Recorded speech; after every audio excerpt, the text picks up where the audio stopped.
Bueno, en este bloque vamos a conversar con el doctor Gustavo Salles, un hombre que hace mucho tiempo cuestiona y es cuestionador fundamentalmente de lo que han sido los gobiernos de izquierda en nuestro país y está de visita en nuestra ciudad.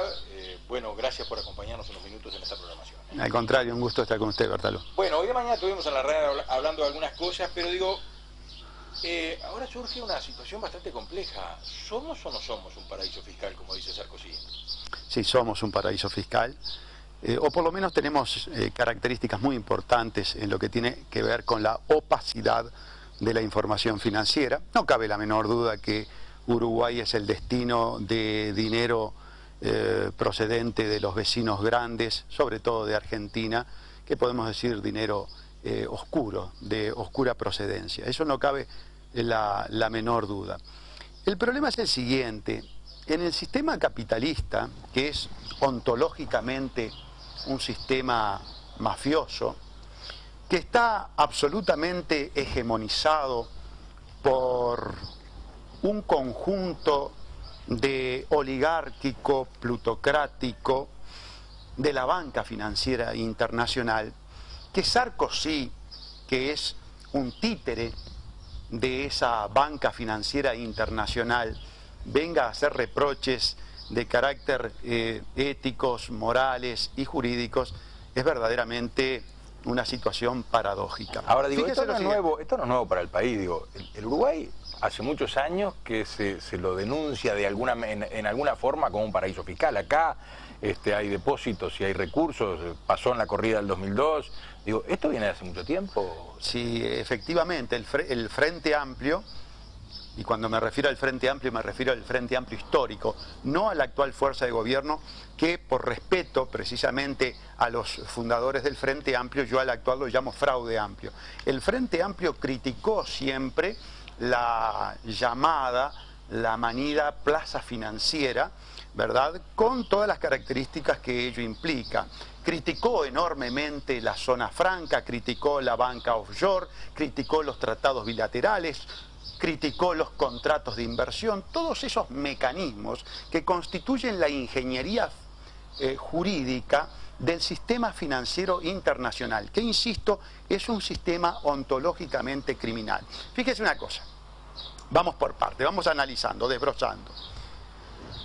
Reserva Federal de los Estados Unidos, Banco Central privado,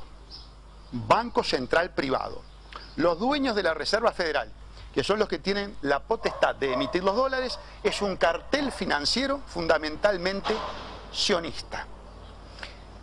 Creado además en forma absolutamente conspirativa en 1903 en la presidencia de Woodrow Wilson. Nunca fue auditado.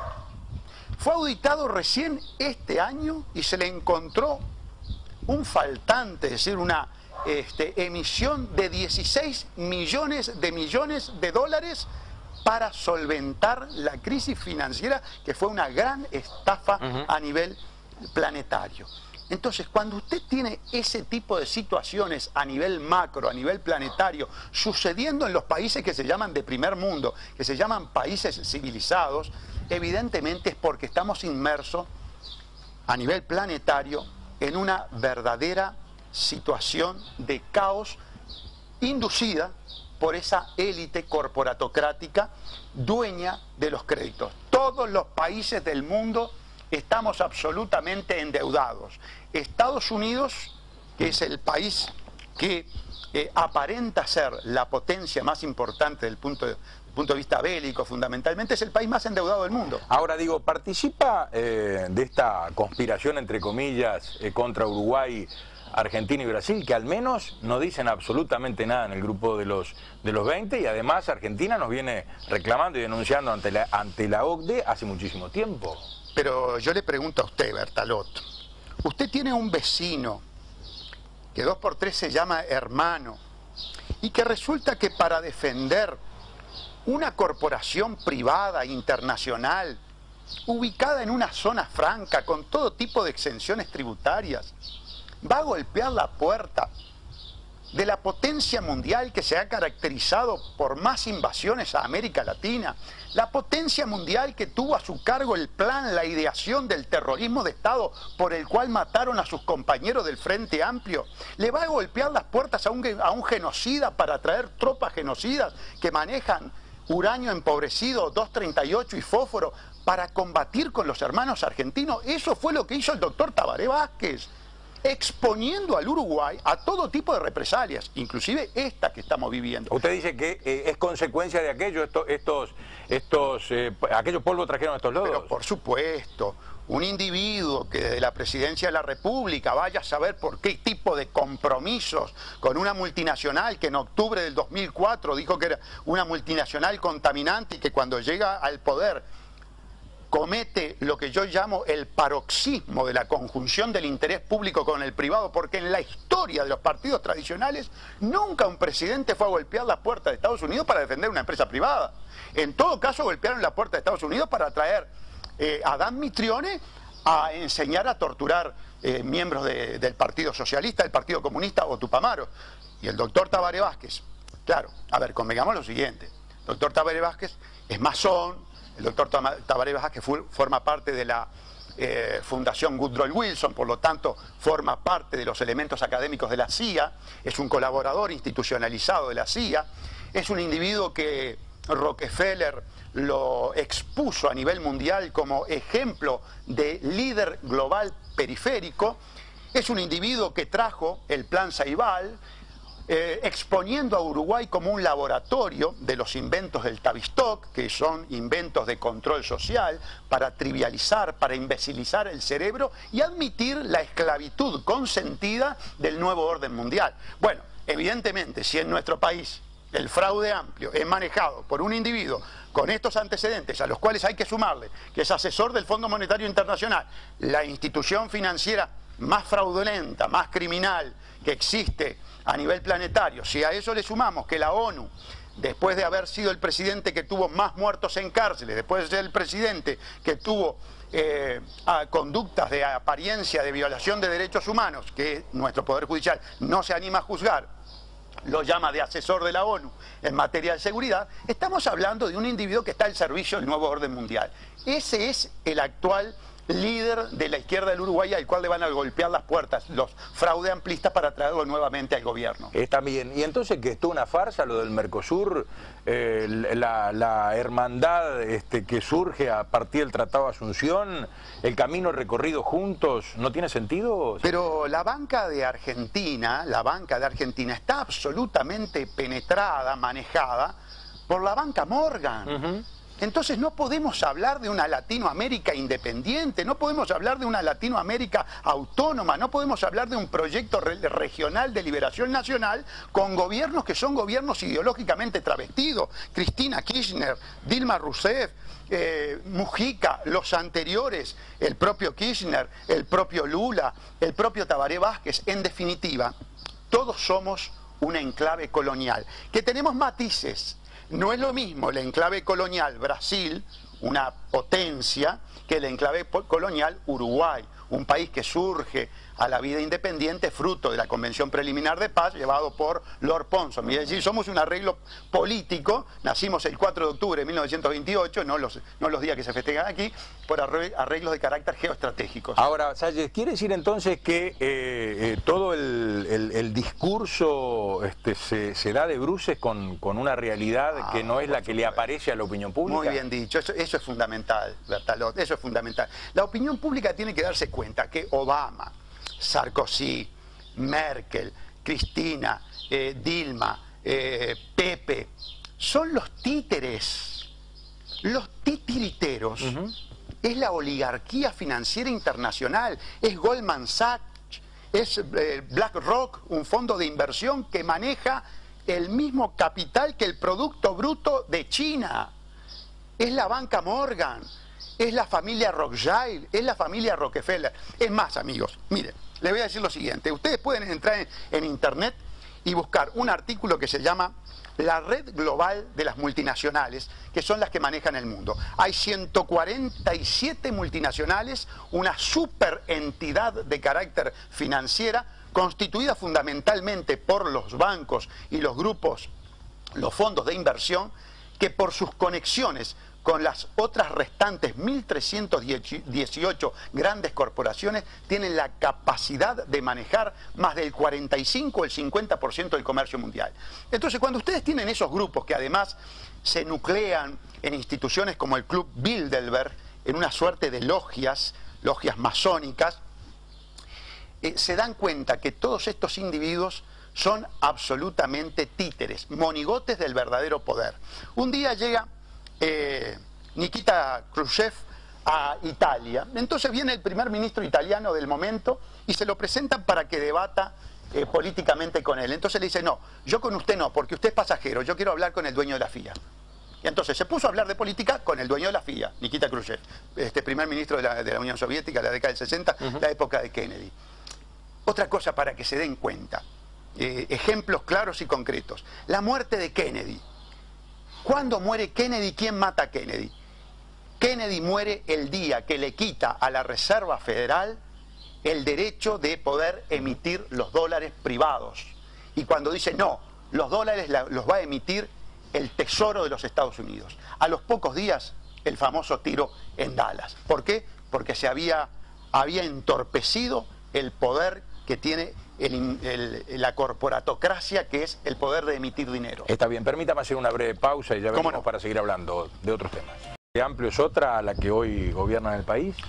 Yo fui fundador del Frente Amplio en las bases. Era un adolescente de 14 años que junto a mi hermano, ahora fallecido, fundamos el Comité Paz para Todos en Clara y Bel, salíamos a hacer pegatinas, a luchar naturalmente por Seregni, a luchar también naturalmente por el doctor Crotogini, y en aquel momento la intendencia era el doctor Villar. El discurso de Seregni en la explanada de la Intendencia el 26 de marzo de 1971 dice claramente, es un discurso radical, incisivo, agresivo, o terminamos con la oligarquía o la oligarquía termina con nosotros. Fíjense lo que es el actual fraude amplio. Fíjese lo que son los contratos de inversión, los tratados bilaterales, la zona franca, la forestación, la minería en manos de la mafia rusa. ¿Ha ido en contra del discurso histórico? No, a ver, vamos a ser más categóricos. Son unos traidores, se vendieron. Se vendieron al papel moneda falso de los dólares de la Reserva Federal. No, ¿qué cambiaron? Por supuesto. ¿Por qué cree que el fraude amplio hoy puede manejarse con respecto a los militares uruguayos en la forma que se está manejando? Porque tiene el viento de la Embajada de los Estados Unidos. La Embajada de los Estados Unidos, el gringo, es pragmático. El gringo te utiliza. Entonces, el gringo en su momento, para terminar con la resistencia e imponer el modelo neoliberal financierizado, necesitaba terminar con la resistencia de aquella época, que era una resistencia orientada fundamentalmente por la experiencia de la Revolución Cubana y por la Unión Soviética como base económica. Entonces, en aquel momento necesitaba de las dictaduras militares para terminar a sangre y fuego con la resistencia estudiantil, con la resistencia obrera y con la resistencia intelectual. Una vez que lograron terminar con esa resistencia, lo que se llama el poder duro, la cara dura del imperio, en el proyecto del nuevo orden mundial, que es un cibergobierno mundial, comenzó a ser útil lo que se llama la gobernanza, la cara blanda, cuyo gestor es Joseph Nie.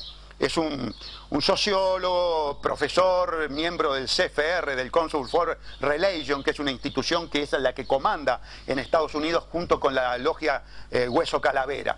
Entonces, ellos con la gobernanza buscan la teatralización de una democracia en la que alternan distintos partidos políticos que todos responden a Estados Unidos. Nosotros tenemos un sistema de partido único. Partido Colorado, Partido Nacional, Partido Independiente y Fraude Amplio, hoy, en este momento, son exactamente lo mismo. Bordaberry, este muchacho que fue compañero mío de clase, Jorge Larrañaga o Mieres, teatralizan una oposición. Cuando llegaron las PPP, que son impulsadas por Goldman Sachs, que es la penetración de las empresas privadas, la penetración de las corporaciones en la superestructura estatal para ya mandar desde adentro, ya no se conforman con las privatizaciones, quieren privatizar el propio Estado, los organismos, con lo que nosotros llamamos los famosos agentes publiprivados, es decir, están de un lado y del otro el mostrador. Ejemplo, el doctor Gonzalo Fernández. Ejemplo, el propio doctor Tabaré Vázquez, que ejercía de profesión y ejercía al mismo tiempo la presidencia de la República. Ejemplo, por ejemplo, la Corporación para el Desarrollo, Corporación para el Desarrollo, Rodrigo Goñi trabaja para el Grupo Correa y al mismo tiempo funcionario público. Entonces, eso es lo que quieren las corporaciones, quieren dominar desde adentro. Entonces, ese proyecto es el proyecto llamado Cara Blanda, lo lleva, lo impulsa, lo cataliza y lo potencializa la Embajada de los Estados Unidos. Está bien, pero digo, visto desde ese ángulo, entonces digo, el Uruguay tiene que entrar en una suerte de descreimiento casi que generalizado con respecto a sus instituciones, con respecto, digo, ¿qué vivimos? Entonces digo, desde su óptica, ¿una farsa? No, pero perdón, yo creo que a esta altura del partido ya no hay duda que estamos en lo que yo llamo en un shock séptico multiinstitucional, es decir, las instituciones uruguayas, poder legislativo, poder ejecutivo y poder judicial, en este momento están en un colapso. Fíjese que nosotros, antes que sucediera el problema de la doctora Anabela Damasco, denunciamos, en el caso de la anulación de la ley, del artículo que penalizaba la conducta de los banqueros peiranos, que hay una suerte de articulación de los tres poderes, naturalmente esto en apariencia hasta que no salga la sentencia correspondiente, el operador, el articulador fue el doctor Gonzalo Fernández, en la que están involucrados Poder Judicial, o sea, el Tribunal de Apelaciones de tercer turno, que dictó una sentencia absurda, que la Corte la casó, el Poder Legislativo, en el que Margarita Perkovich dice claramente, aquí no hay inocentes, y por lo tanto si no hay inocentes son todos culpables, y el Poder Ejecutivo que termina promulgando la ley. Es decir, ha quedado de manifiesto que hoy por hoy las instituciones uruguayas, sin excepciones, están en un franco colapso. Y si usted hoy hace una encuesta a nivel del país, usted se va a dar cuenta que el país está requiriendo un cambio de carácter moral y axiológico. Aquí lo que se quiere es luchar contra una decadencia moral. Pero, digo, ¿por dónde? Digo, porque si los hombres de los partidos políticos o los partidos políticos no funcionan como tal, ¿a dónde tenemos que desembocar? Sí, y si a eso le suma también las traiciones a nivel sindical, ¿verdad?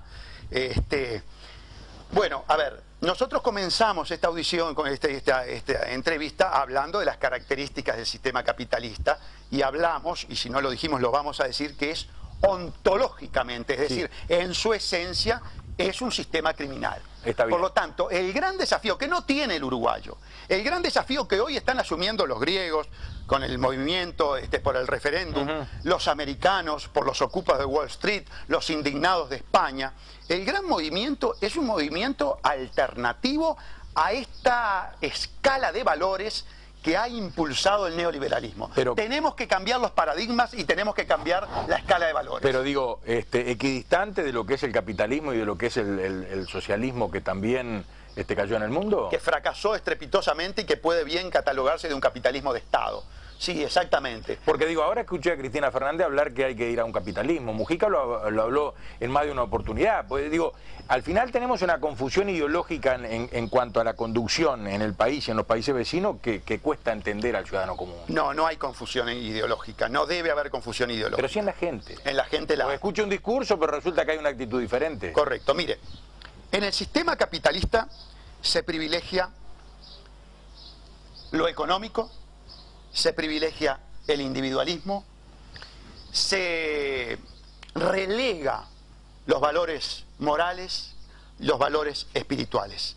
Mientras la organización social de la humanidad y la organización económica de la sociedad pase por la satisfacción de las apetencias egoístas del ser humano y no de un elemento de carácter biológico, que es la necesidad ineluctable de la vida en sociedad que tiene el ser humano, vamos a estar inmersos en este sistema. Un sistema verdaderamente criminal que tiene una élite manejando en forma absolutamente inmoral millones de dólares y 3.000 millones de seres humanos que viven con menos de $1 diario.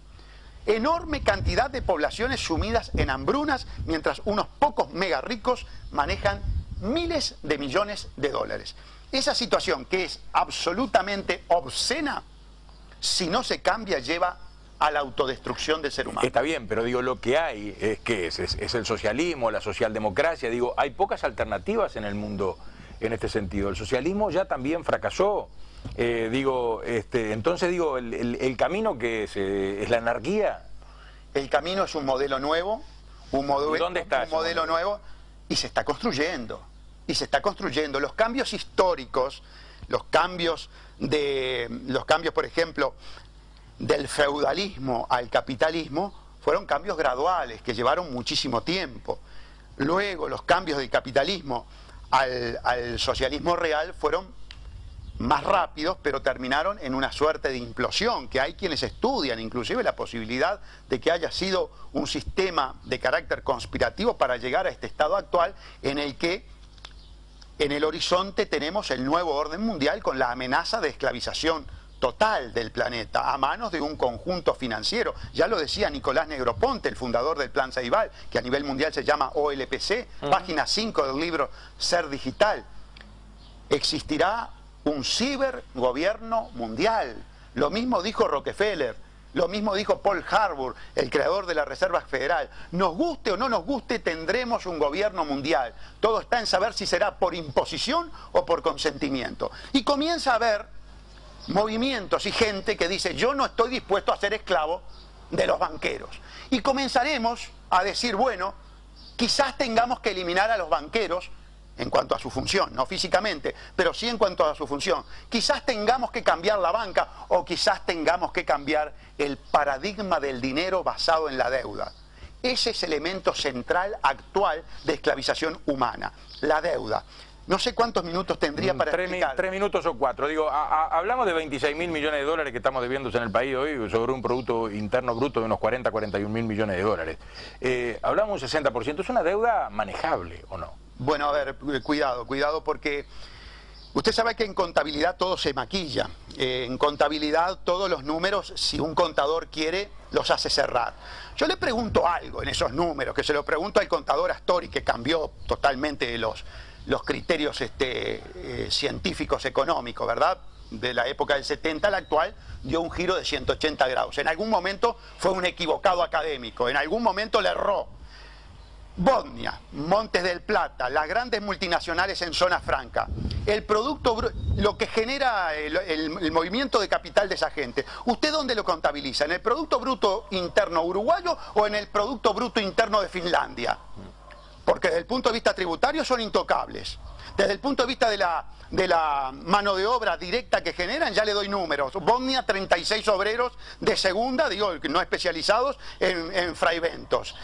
Montes del Plata, con un contrato de inversión que le permite, y estoy hablando a la gente de campo, que desde Conchilla, en un radio de 200 kilómetros, vale decir prácticamente 2/3 del Uruguay, sean zonas forestables. Entonces vamos a tener Soriano, Fraiventos, Río Negro, Mercedes, El Cololó, las mejores tierras del Uruguay, para satisfacer las necesidades de pasta de celulosa que tiene Europa. Entonces, con un país que el fraude amplio lo está llevando a la reprimarización, la gente del campo se tiene que ir para permitir que los eucaliptos, la soja transgénica sea cultivada por las grandes multinacionales de los agrobusiness, para crear los grandes cinturones periféricos de la ciudad. Si ese es el destino que nos está deparando el fraude amplio, le tengo que decir que vamos camino a la ruina y que el endeudamiento no será manejable, que el endeudamiento está actualmente maquillado. Y otra cosa que le quiero decir a los amigos: este endeudamiento no está manejando el déficit parafiscal. El déficit parafiscal es una cuenta muy opaca que quienes manejan la economía de nuestro país no se la dan a conocer a usted, amigo. Por lo tanto, ojo, las apariencias engañan. Vivimos en un estado teatral, vivimos en un estado en que los grandes medios de comunicación, que están al servicio de esa plutocracia, porque son los dueños de esa plutocracia, se encargan de la indoctrinación. Y le quiero decir algo: he encontrado en el interior medios de comunicación muchísimo más abiertos, mucho menos autocensurados que Montevideo. Por eso lo quiero felicitar. Gracias a usted por haber estado con nosotros, doctor Gustavo Salles, muy amable. A la pausa y venimos para el cierre.